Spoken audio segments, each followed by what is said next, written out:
Hello guys and welcome. Patch 1.022 finally is dropped. We did do a live stream if you want to check it out. It was about 2 hours long where we did a first look into it. But today what we're going to do is actually talk about it properly, right? So we're going to showcase these two heroes, some of the stuff, and I'm going to break down some parts that I'm going to talk about in this video, like the heroes, the artifacts, what's good, what's bad, and what to look out for. And then we're going to do a separate video on the pets. So if you're looking for the pets, don't worry, that's coming up very shortly. So keep an eye out for that. So let's get into today's video. Hello guys, yes, smash like, comment, and subscribe for more daily videos with me, MrSneakyy, and I'm here talking about patch 1.022, and it's all dropped and people are asking so many questions, and honestly, I'm going to just give you my input, and then we're going to talk about other stuff, right? So we'll go straight into the heroes, because it's the one thing everyone keeps asking about, right? So Bertrand, we're waiting personally to get more information on how this skill works, because when we read in this skill, it reads very misleading, and the information we've been given from support and stuff like that so far says different. So this states whenever Bertrand deals hero skill damage, he gains the 1 stack of golden mark for 5 seconds, which is 3 stacks in total, gaining up to 10%, right? Each stack of golden mark increases the hero skill damage dealt by 4%. The thing is, the way this actually supposed to work, from what we know, is it actually should be more like when your Legion deals a magical hero skill damage, you know, Bertrand gains 1 stack, because from what we've been asking, you can supposedly trigger compound interest off someone like Toha 3 times because of this skill. But if you're looking at heroes like your Valens and your Lilias, this skill is technically 1 area of effect, so it only triggers it once, right? But that is supposedly how it works, right? So we're going to go on the assumption right now that this skill works with other heroes, and it's really good to get some hero skill damage off, right? So how good is Bertrand? Because we know, we've already looked through some of his skills. He's got some amazing skills on his 4. And then obviously when you awaken, you get that 200 damage increase on his skill, which is nice. Just means you're punching a little bit harder than you originally were.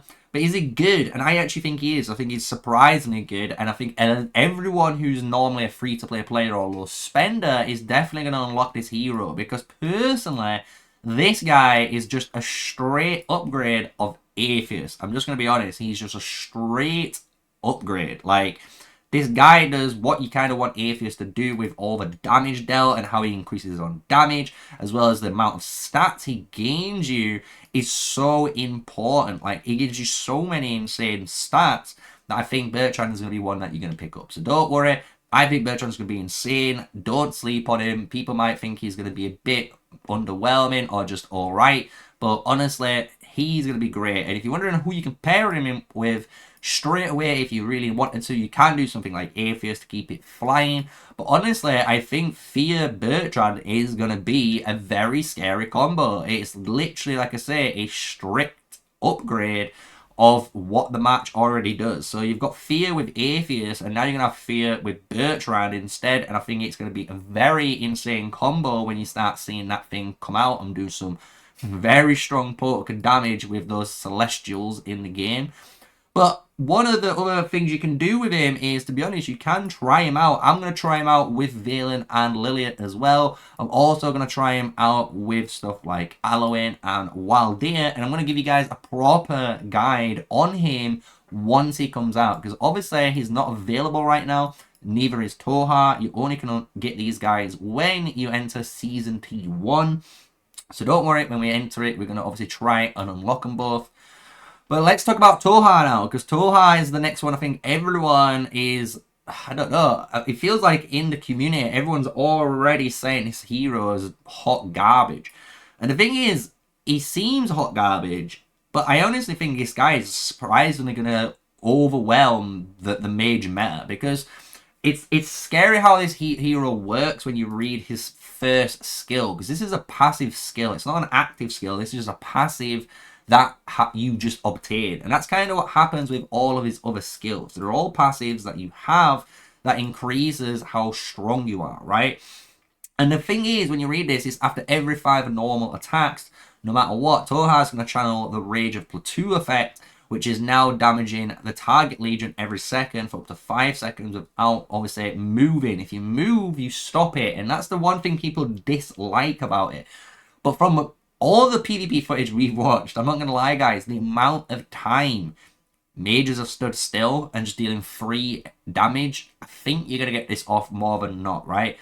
But I think what's really powerful is the fact that when you read the first text, because I think this is actually kind of basically telling you how strong this skill really is, because it's after every 5 normal attacks. So if you think about it, this is basically every normal attack for Toha. He's generating 200 rage. If you was going to trigger this as an active skill, all active skills are 1,000 rage. So this means in 5 attacks, he always gains this skill. So that's very quick on the uptime. So you're going to have this up, I think, more often than you believe.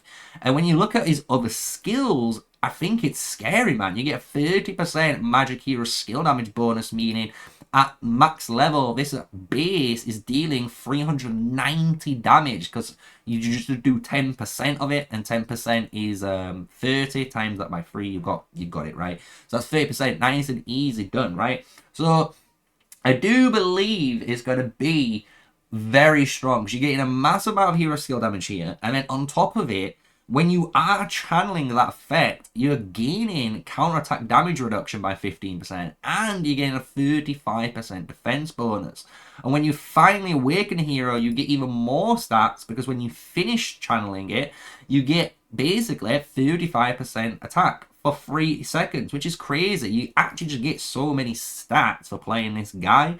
So I think this hero, honestly, is gonna be surprisingly good. I'm not gonna lie. I'm holding my word to it. If he's bad, I'll take it back. But I honestly think he's going to be really, really good, because this skill is very misleading, I think. Because I think what you can do, and it's kind of like a skill, if you want to call it a skill issue, it might be. But how I'm reading it is, I can basically get Toha to attack 4 times if I'm, counting it in my head. And then once he's attacked 4 times, guess what? I can just kind of pull him back if I need to, reposition to a better spot where I know I'm not going to, need to move, and then just trigger it. It's on the 5th attack. So I'm going to see how good this is going to be. And if you're wondering for pairings, obviously people are saying Toha and Bertrand are going to be a fantastic pairing together. We're going to have to test that when it comes in. But the one pairing I am actually more inclined to and be interested in, and it's really good for free-to-play players if you actually unlock Toha through the Wheel of Destiny, for example, is actually Valen.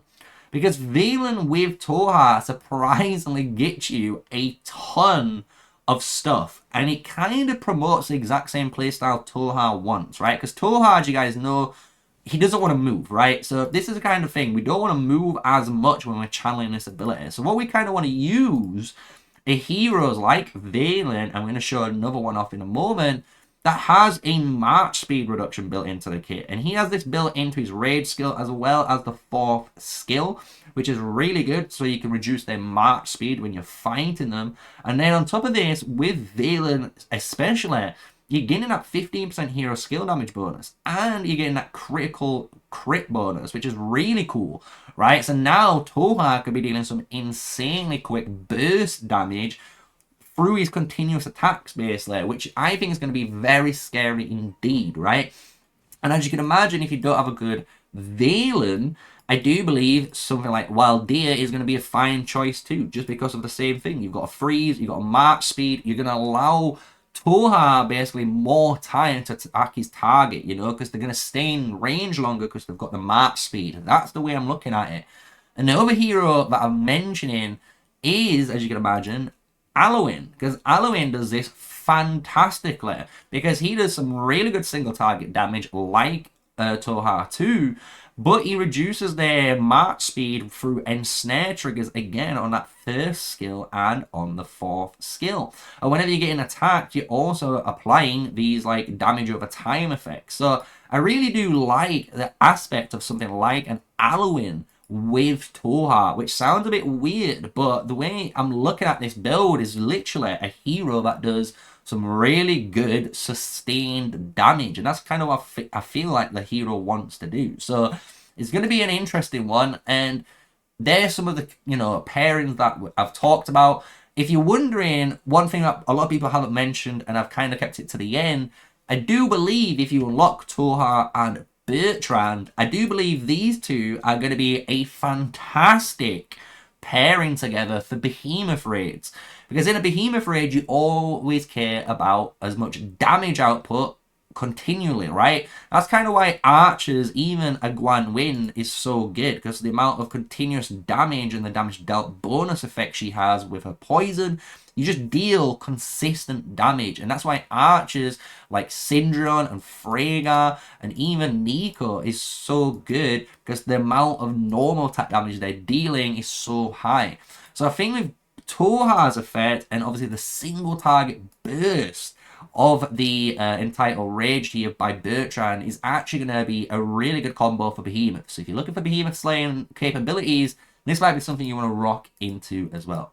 So that's all the hero section done. I hope you guys enjoyed it. We're going to go into the artifact, because I want to talk more and more in depth about these artifacts on this patch, and then I'm just going to quickly sum up the rest of it in some nice little bits and bats that we've checked out, and then that'll be it. We'll move on to the next video, which will be all on the pets. So I hope you guys look forward to that. So let's go into the artifacts of patch 1.022. And here we are. Welcome back. Mirage Orb on screen. We've got to talk about this thing first, because why? Probably as the title might be, this is arguably, and I'm going to say it now, if anyone wants to try and argue with me, you can, but this is definitely the best artifact in the entire game for the DPS choice. Like, I even think it's just the best artifact in the entire game. Why? So when you look at Mirage Orb and the way it works, as you can see, you basically fire this nice massive like orb. It does a massive amount of damage here onto these targets, but then it knocks basically the two targets around for some additional damage. So in total, you can see there 1,500 plus for 2,000. That's 3,500 damage, and that's burst that's being dealt. On top of this, you get a CC effect, which is airborne. And airborne obviously means they can't move. While they can't move, that means they can't cast artifacts. As well, they can't cast any of their skills. So this little thing is a guaranteed effect. It's not like when you're looking at something like the golden crest here, where it has a potential chance to get that extra immobilization off. This is always occurring. So you're always gaining this insane amount of damage dealt on top of a CC at range, and that is one of the most powerful combinations of three things in any game. Like if you play League of Legends, you play World of Warcraft, like any game, when you have a massive ranged CC effect with some good damage on it, it's very, very powerful. And that honestly, with the amount of magic attack and obviously Legion attack double upon it, and then you get obviously the damage taken and dealt bonuses from starring it up, this thing is insane. And that's not even talking about the additional effect. On top of all of that we've just mentioned, you also, anytime your Legion gains a buff effect through your hero skills, they also deal 7% more artifact skill damage, going all the way up to a maximum of 21% for the duration of 20 seconds. Like, Jesus Christ, like, how much more do you want? You get an insane buff now on this. You have an insane amount of damage already, and you've got tied in area of effect damage and an area of effect knock-up CC, which is the airborne, right? Do we have to talk about anything else? Like, do I have to argue in comments why this is the best artifact for easily DPSs? Like, if you're even though you're not an archer, like, archers don't get this. Like, this just literally beats every archer artifact, cavalry artifact, and mage artifact. That's how strong this thing is, honestly. Do not sleep on it, because this thing is crazy. Now, let's get into something a bit more interesting, which is, as you can see, these brand new artifacts. All of these are going to be obtained again in the Forge of Light, like the Mirage Orb is. But these are all, if you've looked, PvP based, as you can see. And apart from this one, which is going to be the outlier, but we're going to talk about that. But the 4 main units now have some nice PvP oriented artifacts. And I'm not going to lie, I do like them for the free-to-play players, because when you look at the text, stuff like this is kind of what you want in a, you know, a march. I personally would have preferred, and I might see if they might change this, if we suggest it as a poll, maybe instead of infantry unit attack, we literally just double up on that defense again. Because I like the fact that we can have all of this defensive stats, but have this effect, which is kind of an offensive kill slap thing that does a nice amount of damage, right? It says 1200 damage factor here, 400. But on top of this, whenever we gain a shield or we're healed, we get a little bit of extra healing on top, right? It's a kind of nice little alternative for free-to-play players. I'm not going to lie. I think for infantry players, if you don't have, you know, anything good in your arsenal that's like level 3 or higher, this is going to be something you might use at level 5. I'm not going to lie to you, because it's just a little bit of extra sustain put in. But I do think there is a better choice for infantry that you can use that we're going to talk about soon.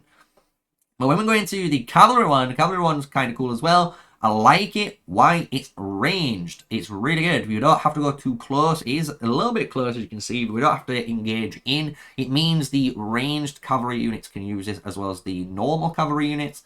And then you can see here, basically, we deal physical damage of 1200 to the selected legion. But we have a nice, cool additional effect. And this effect is very powerful when we look at other stuff in conjunction to this patch. And what I'm talking about is the fact that this additional effect reduces 2% less ranged damage. But this green number appears like it's going to scale up. So does it scale up to 5%? Does it scale up to 10%? We'll soon find out. But the cool thing is the fact that you have this additional effect in the game, because this means ranged damage coming at you as a cavalry unit when you're trying to run in is going to reduce, meaning you hit them harder, which is a very desirable trait, especially with the brand new talents. So in the game, we can't see it yet until going to the new T1 season, but with the brand new talk about those talents that we're going to make a video on and just kind of discuss a little bit on them before they come out, you will see that the cavalry has a bunch of talents which actually allows them to reduce a lot of damage taken. And with that, plus its artifact, I'm going to be honest with you, I'm kind of scared on how much damage reduction cavalry have right now. It's very scary. So we'll see if calves become meta, who knows. But I'm just going to say, don't sleep on this artifact either. It's a kind of cool artifact for, again, free-to-play and low spenders. And it kind of goes into the same thing here. I really like Steelheart Avenger for an archer player.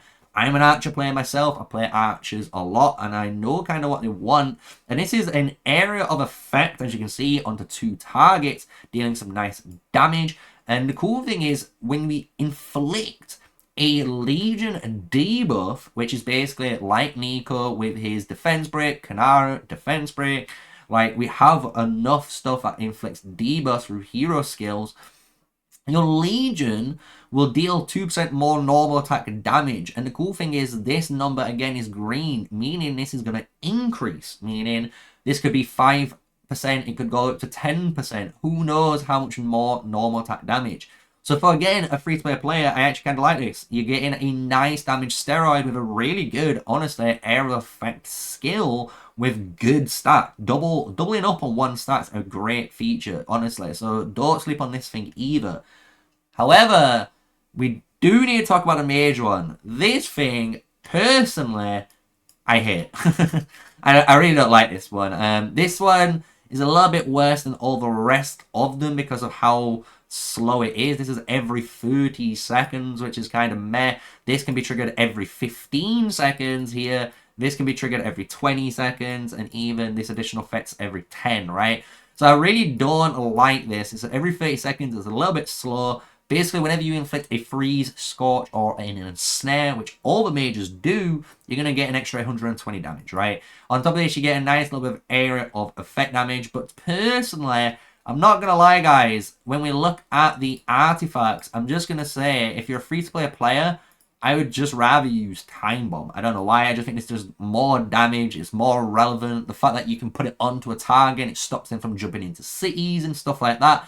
Very powerful. Very, very powerful artifact indeed. So I don't know if you want to go for this. You might want to try it. Maybe I'm wrong. But this is the one out of all of them so far that I'm kind of a little bit lackluster on it. I think these three are really good. I just think they're great to have, and they are honestly great alternatives to what you have, because there's not really good epics. I'm going to be honest, there's not really good epics. You have Heart Piercer as one of them. You have the Centaur's Bow as another one. And then, in all honesty, you've got the Cloak of Stealth and then the Magic Bomb. They're the ones that I like the most. Like, Freeze Ring has its perks, but it's not meta. And all the rest, again, are kind of PvE specific. So we don't talk about them, right? So kind of like these three getting put into the arsenal. This one is what it is, right? However, let's talk about the actual dark horse in the room. And I think everyone's going to be sleeping on this. And this is arguably one of the best artifacts coming into the game. This has a cooldown of 8 seconds. So every 8 seconds for 200 rage, you are able to spell a buff from a random nearby enemy legion. And this is insane. I'm not going to lie. If you don't think this is going to be good, you are sadly mistaken. And I'm going to tell you why. Because this thing is crazy powerful. Especially on top of this, additionally, which is an additional effect, when you do debuff at least 2 debuff effects and you've taken them off people, you're getting a little bit of extra damage. It's not too much, right? It happens every time you get it off. It is what it is. Why is this powerful, right? And I'm not going to lie, this is probably going to be a meta-defining artifact. That's how confident I am. Me and some of the guys in Order 66 have been talking about it, and we all kind of are in agreement with this artifact. It is insane to be able to dispel a debuff every 8 seconds off the rip. That is why it's powerful. Because when you look at certain stuff, and we look at heroes now, we can look at something like Goresh, which is being used right now, right? Just think, as soon as you see that skill pop for 6 seconds, and he has that 50% attack bonus, guess what? You can now immediately remove that. You can also remove any buffs like Goward's damage taken reduction by 20%. You can also do stuff like skill, like this HP bonus duration for 6%. Guess what? That's gone, boys. Like, there's so many things you can get rid of, and that's not even including if you're using a magic hero, and say you've got a talent running, and one of your talents you've got here is increasing, like, your actual stats, right? I don't know. I'm just trying to find one really quickly. There we go. So, like, imagine you have Army of Valor, or even just Luck of the Draw. So whenever you get this counterattack trigger, you're going to get Luck of the Draw, increasing this. Well, guess what? That can get stripped off you as well. And this happens every 8 seconds. So, honestly, I think this artifact is going to be scary good. Very good. It has Legion March speed as well, which is very powerful because it means if you're playing infantry, you're running in and you're just going to be dispelling people every 8 seconds, literally. Like, it's not going to stop you. And then you get some attack, which is okay. Personally, I would rather have HP or defense here, and that would make this artifact, I believe, busted. But, yeah, this thing is crazy. Don't sleep on this one. Honestly, please, please. This thing, I think, is going to be crazy. And we're going to see people use it, and then when you're a T5 player and you are fighting and next minute you see them buffs kick off and then you just start removing them instantly so we don't have them but your match has your buffs. Oh boy, it's going to be a crazy one. So that's basically the new artifacts. There is another one. Don't worry about it. We don't worry about it. It is what it is, boys. Like, it's cool. It's cool, right? But these are the ones that we're going to talk about, right? As we said. So these three are really good. In my opinion, you can, if you get any of these three, you're going to be happy once they're level 5. You'll be using them because they're honestly great artifacts. They're not bad at all, right? This thing, personally, I think is a little bit weaker. I think it just gets outshined by the Magic Bomb. But it is also an alternative, right? maybe you don't have Phoenix Eye or Tear of Arbon, or, you know, maybe you don't have Mirage Orb or Infernal Flame. You know what I'm saying? You might not have these artifacts, right? But you might have Lakeside, so it's fine to use in that regard, right? But like I say, I wouldn't worry about this one too much. These three really great. This thing is meta defining potentially, and Mirage Orb, oof, best artifact in the game, right? So that's going to cover it. We've talked basically exclusively on the 2 new heroes. We've talked about all of those artifacts there, and I've given you guys my first impressions, my first, like, just views on it. Obviously, these are my opinions and what we've been talking about.